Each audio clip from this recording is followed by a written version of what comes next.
satu dukungan karma baik, kita punya kesehatan dan masih diberkahi, yakni kesejahteraan. Di pertemuan-pertemuan yang lalu, Bante telah banyak menceritakan tentang siswa-siswa dari Guru Agung Sang Buddha.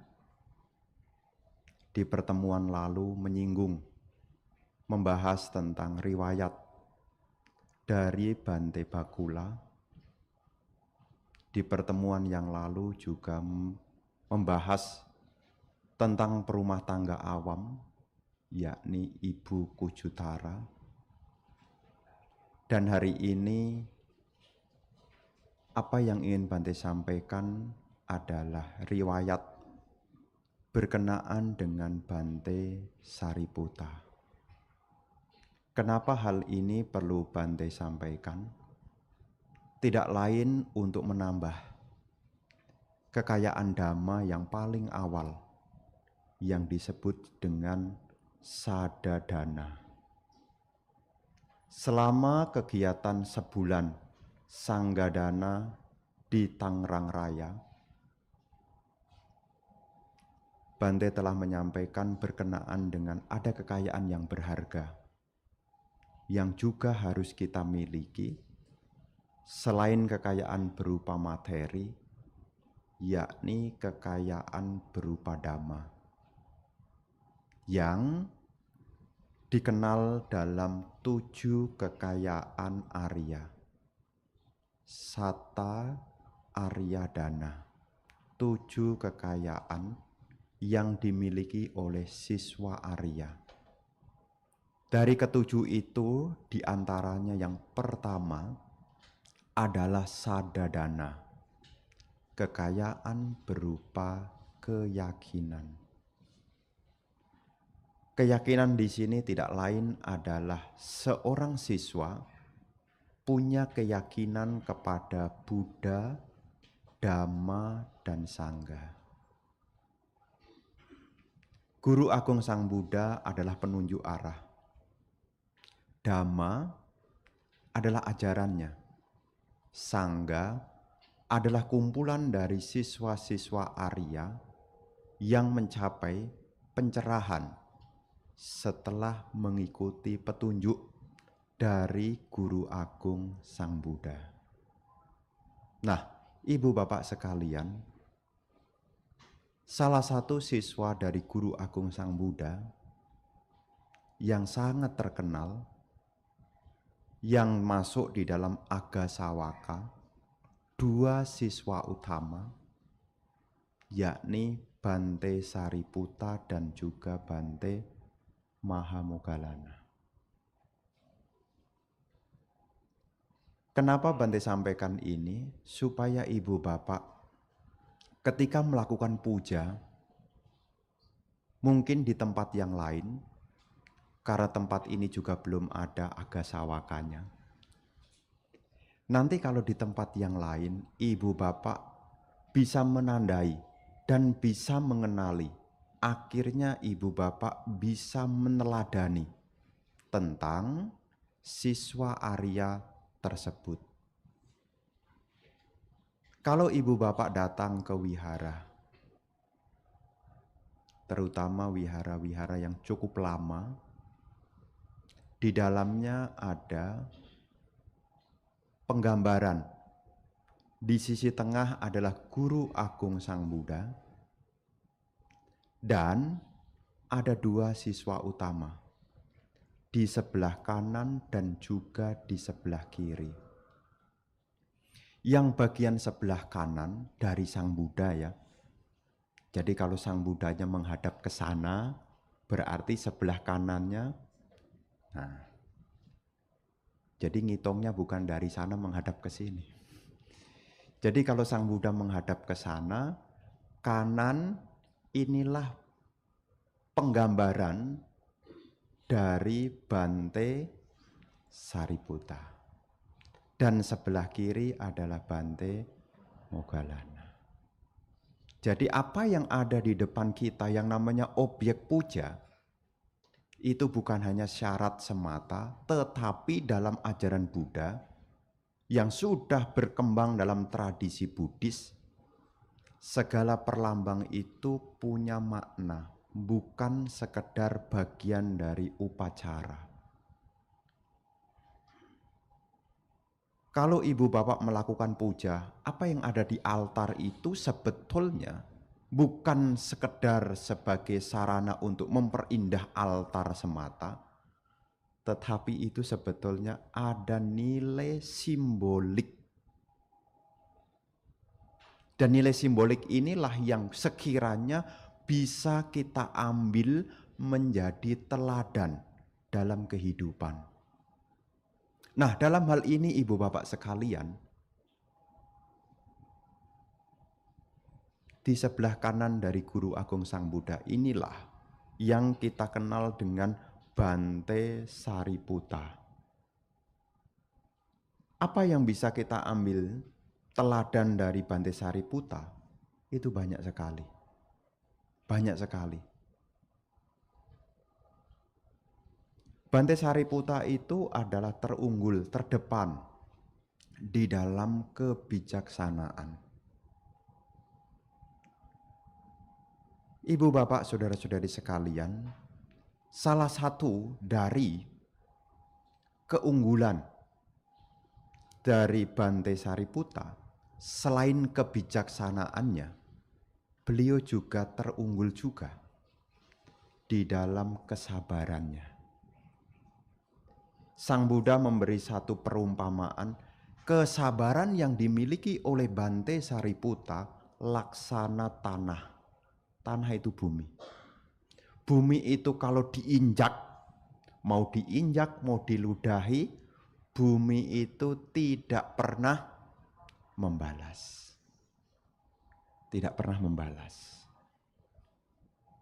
Jadi kalau kita melakukan puja nanti melihat di sebelah kanan daripada Bante dari Sang Buddha, yakni kita melihat sebelah kanan Bante Sariputta, kita diingatkan tentang apa? Kita pun juga harus punya kesabaran. Selain beliau dikenal dalam hal kesabaran, beliau juga diumpamakan seperti seekor banteng yang tanduknya patah. Artinya apa? Tidak membahayakan. Beliau tidak pernah menyakiti, melukai. Ini kehebatan dari Bante Sariputta. Selain itu, Bante Sariputta itu juga rendah hati. Meskipun beliau unggul dalam hal kebijaksanaan, beliau sangat rendah hati. Jadi nanti kalau kita datang ke wihara, lihat Bante Sariputta, kan makna ini kan untuk mengingatkan, selain kita jadi orang yang sabar, kita juga jangan sampai jadi orang yang sombong dan jadilah orang rendah hati. Rendah hati.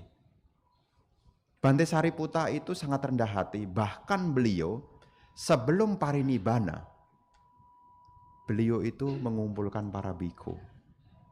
Dan beliau menyampaikan apa? Permohonan maaf. Jika dalam hal persahabatan 44 masa wasa, beliau ada kesalahan baik itu melalui pikiran, ucapan maupun perbuatan, mohon sekiranya untuk dimaafkan. Ini Bante Sariputta.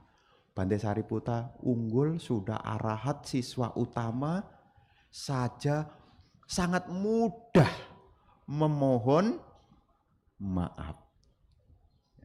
Kita putu jana, tiada maaf bagimu. Kita putu jana sangat sulit. Makanya ketika kita datang, kemudian ketemu dengan Guru Agung Sang Buddha, di sebelah kanan ada Bante Sariputta, ada nilai luhur yang juga kita perlu miliki. Itulah gunanya Dhamma sebagai sarana untuk bercermin. Apa yang kurang, itulah yang mesti kita perbaiki.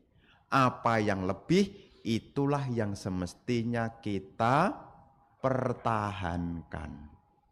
Tadi ke sini bercermin, apa yang kurang? Oh, Bante, alisnya kurang sedikit. Nah, kalau kurang sedikit ya ditambahin. Ya. Kalau yang lebih bagaimana?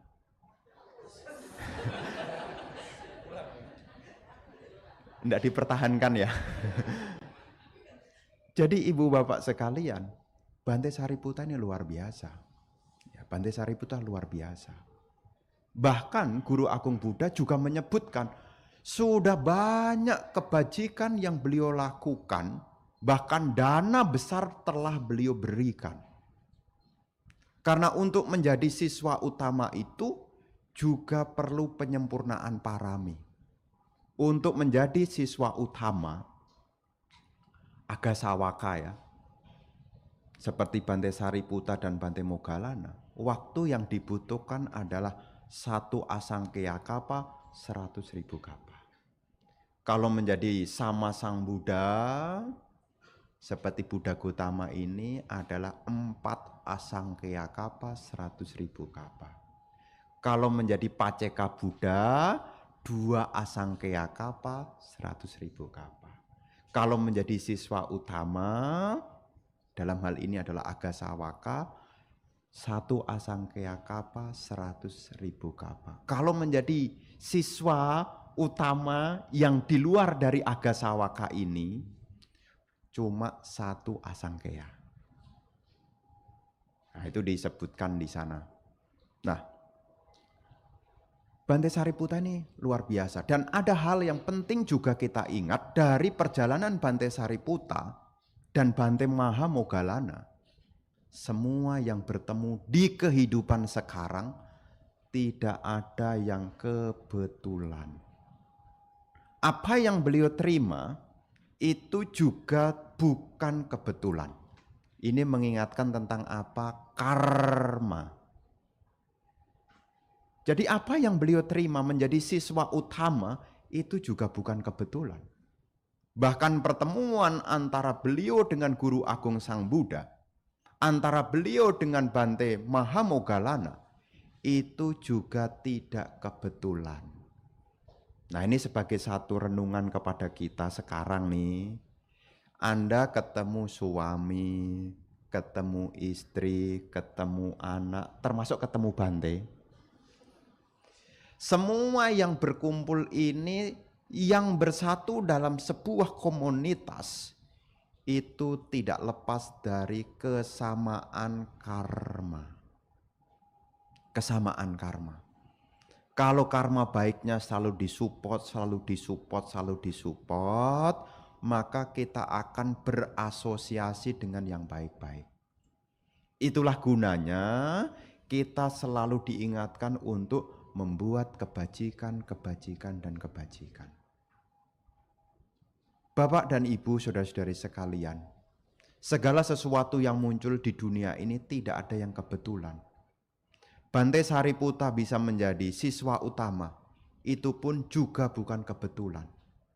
1 asangkaya kapa, 100.000 kapa yang lampau, beliau terlahir di zaman Buddha Anomodasi. Di zaman Buddha Anomodasi. Beliau terlahir dalam keluarga Brahmana yang kaya. Beliau lahir dari keluarga Brahmana yang kaya, yang saat itu beliau bernama Brahmana Sarada.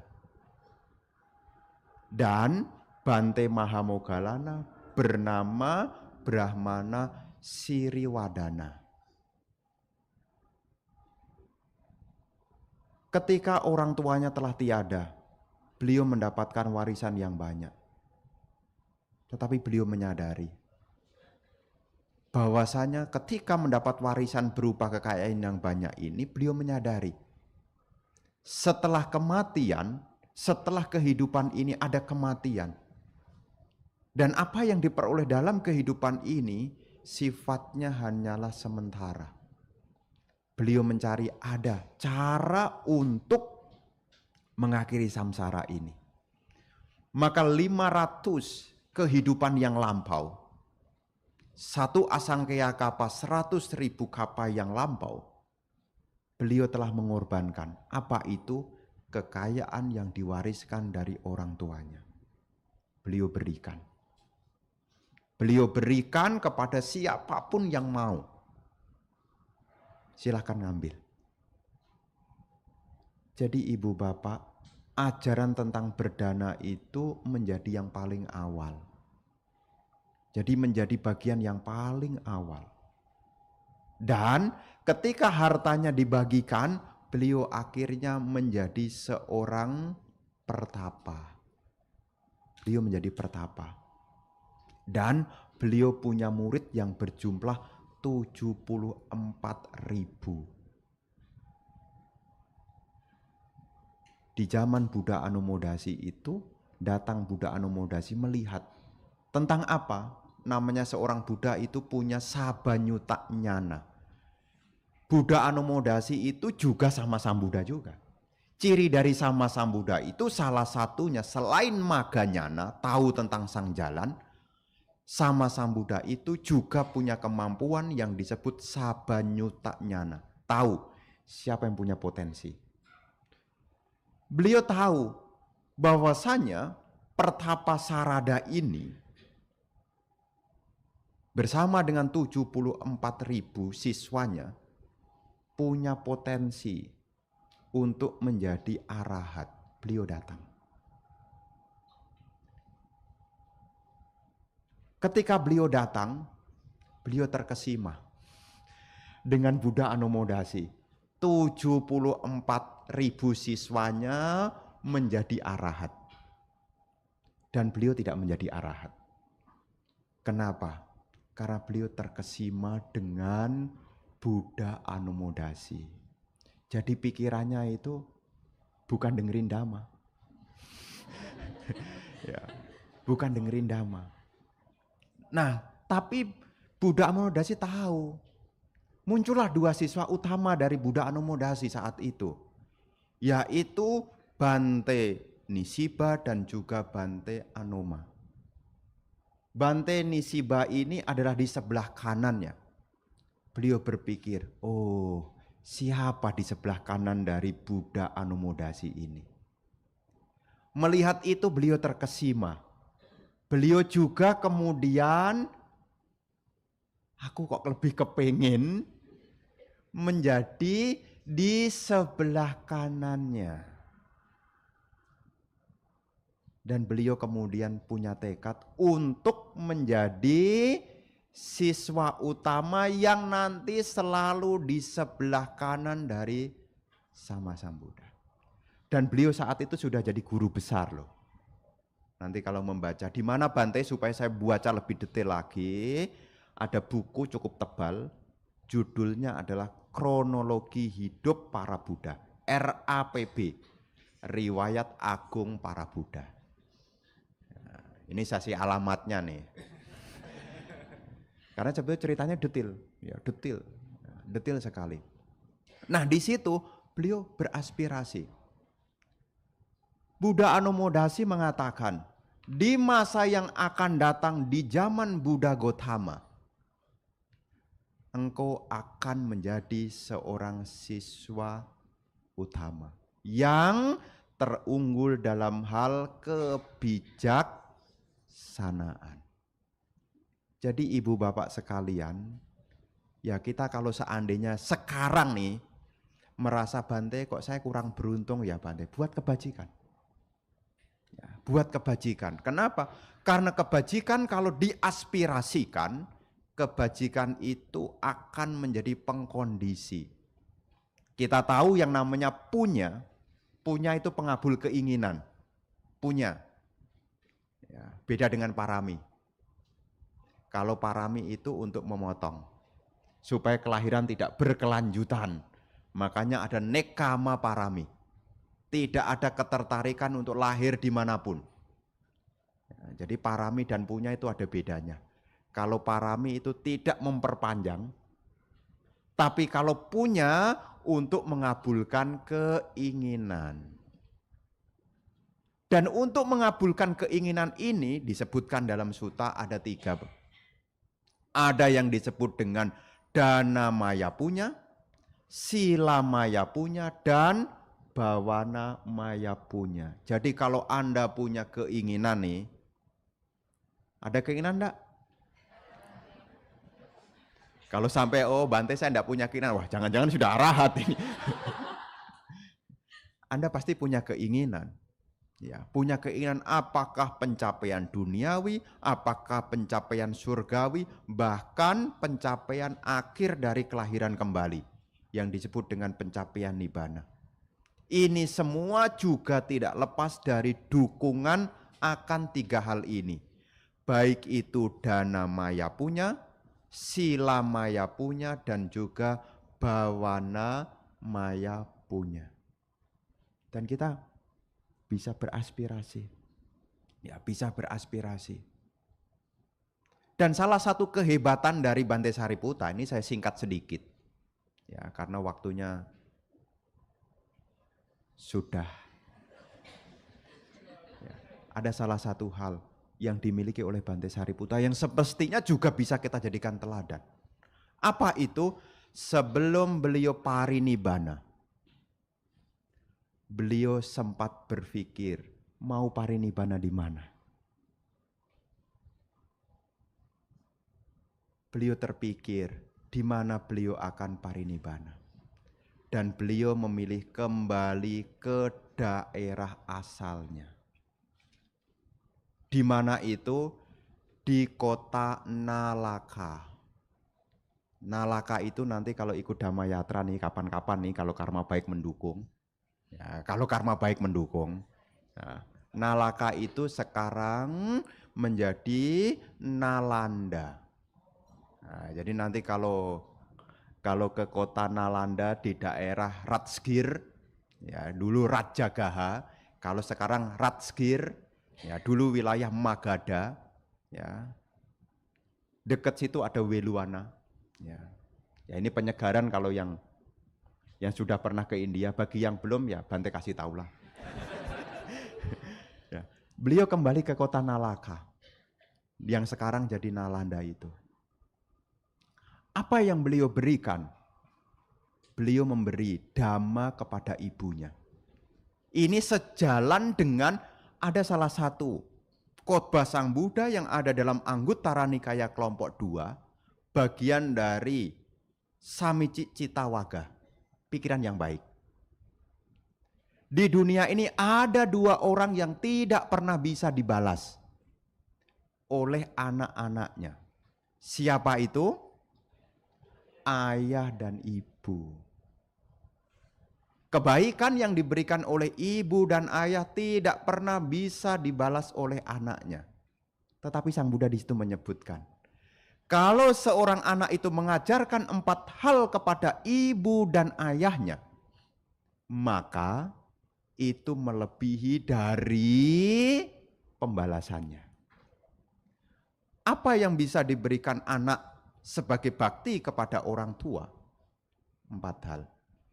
Yang orang tua belum punya keyakinan, diajarkan tentang keyakinan. Yang belum ngerti hukum karma, diajarkan tentang hukum karma. Orang tua yang belum mengerti tentang sila yang baik, diajarkan sila yang baik. Orang tua yang belum tahu praktek kemurahan hati, diajarkan ikut Sanggadana. Ayo mak, ikut Sanggadana. Nanti setelah ikut Sanggadana, nanti kita baru makan. Nah, biasanya kalau orang tua, kalau ndak pakai plus makan, ndak kamu aja dah. Ya nanti mau Sanggadana di Paramita Suka terlalu pagi. Enggak mak, soalnya nanti habis dari Paramita Suka nanti pergi makan di deket Gading Serpong. Oh, ayo udah ikut. Jadi kalau ibu bapak punya orang tua diajarkan untuk berdana banyak alasan, ditambahin nanti habis Sanggadana makan. Oh iya ya.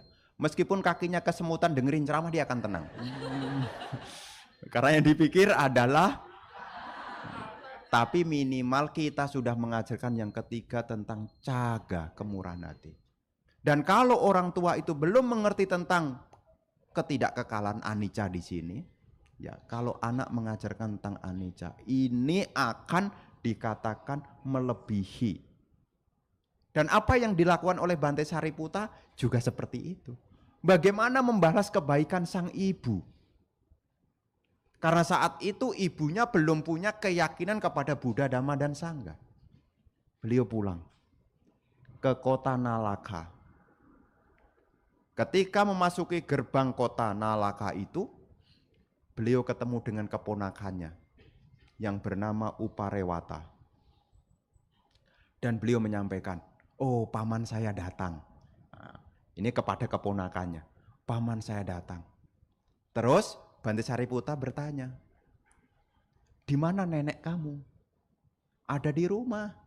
Sampaikan kepada nenek kamu bahwasanya anaknya akan datang. Tolong kamar yang dulu dipakai tolong dibersihkan dan tolong disiapkan juga untuk 500 siswa beliau. Dan ibunya berpikir, oh anakku sudah tua, mungkin karena sudah bosan jadi bertapa. Awalnya berpikir begitu. Karena saat itu beliau sudah 44 wasa. Selisihnya dengan Sang Buddha cuma 1 wasa. Ini informasi ya, supaya ibu bapak tahu. Oh, Guru Agung Sang Buddha meninggal parinibbana di usia 80 dalam wasa ke 45. Jadi Bante Sariputta itu sebetulnya tutup usia lebih dulu. Lebih dulu. Dan ketika sampai di rumah, karena itu sore hari ya, itu sore hari, datangnya sudah sore petang. Izin untuk bermalam semalam. Ya, semalam. Dan di sore hari beliau berbaring. Ketika berbaring, karena saat itu beliau sedang sakit, datang 4 raja dewa. Dewa dari Catu Maharajika Dewa datang menemui Bante Sariputta dan menawarkan tentang apa yang bisa dibantu. Karena saat itu Bante Sariputta sedang sakit. Tapi Bante Sariputta bilang apa? Sudah para dewa, kembalilah. Ada para biku yang akan menemaniku. 4 raja dewa pergi dengan cahaya yang terang. Muncul lagi berikutnya, yakni Dewa Saka. Setelah Dewa Saka juga sama, ingin membantu. Tapi beliau tidak usah. Datang yang ketiga adalah Mahabrahma. Dan saat itu ibunya ada di situ melihat. Makhluk bercahaya ini apa? Kalau Anda mungkin sudah lihat makhluk bercahaya udah begini. Karena seperti yang Anda tahu, kalau dewa itu datang seluruh itu akan terang sekali. Terang sekali. Kalau Anda lihat begitu sudah shock. Itu pun juga terkesima. Yang datang tadi sudah terang. Berikutnya lebih terang. Dan yang berikutnya sangat terang, terkesima. Oh, siapa ini? Dan saat itu di situ ada adik beliau, adik dari Bante Sariputta. Tahu adiknya siapa namanya? Bante Cunda. Informasi lagi supaya tahu. Ya, ini kan tujuannya untuk menambah keyakinan. Dan saat itu ada Bante Cunda yang ada di sana. Saat itu beliau sedang berbaring. Dan saat itulah ibunya nih mendekati Bante Sariputta. Siapa yang datang tadi? Bante Sariputta menceritakan yang datang pertama adalah 4 raja dewa. Apakah kamu kenal? Oh iya, saya kenal. Dia itu seperti halnya penjaga wihara. 4 raja dewa disebut sebagai penjaga. Dalam hal apa? Karena beliau 4 raja dewa inilah yang menjaga ketika Guru Agung Sang Buddha masih berada di kandungan ibunya. Jadi ketika Guru Agung Sang Buddha itu sebelum lahir ke dunia, ketika masih di rahim, siapa nama ibunya dari Pangeran Siddhartha? Ratu Mayadewi. 4 Raja Dewa itu melindungi. Maka beliau 4 Raja Dewa itu ya sudah dikenal. Kenapa? Dia itu penjaga. Ya ibaratnya kalau di sini, Bante kenal dengan dia. Oh kenal. Siapa itu Bante? Satpam. ya.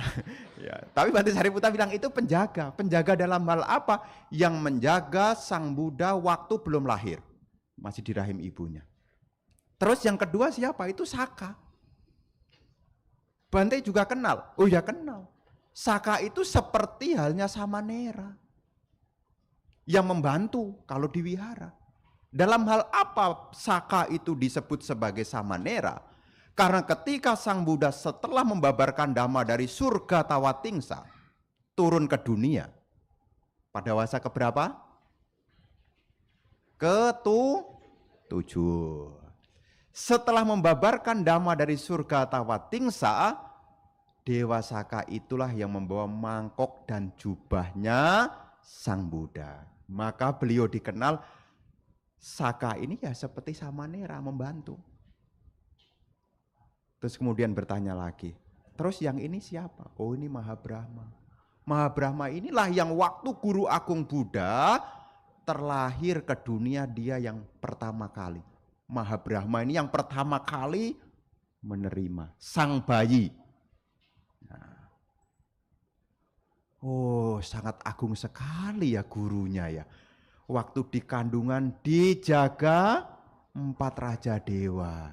Ketika turun membabarkan Dhamma dibantu mangkok bulnya itu dan jubahnya oleh Dewa Saka. Ketika lahir ke dunia diterima oleh Mahabrahma. Disitulah sang arahat yakni Bante Sariputta menceritakan tentang apa?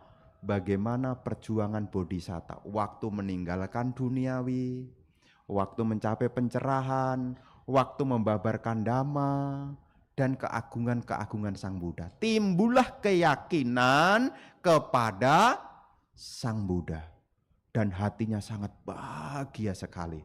Dan beliau ibunya yang namanya, siapa ibu Bante Sariputta namanya? Ibu Rupasari. Jangan disebut Ibu Sari. Nanti Ibu Sari nanti dibilang orang Solo nanti. Ya. Ibu dari Bante Sariputta namanya Ibu Rupasari.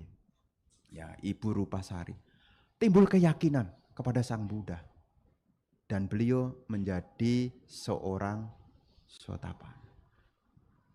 Apa yang terucap dari Ibu Rupasari ini? Anakku tega sekali katanya.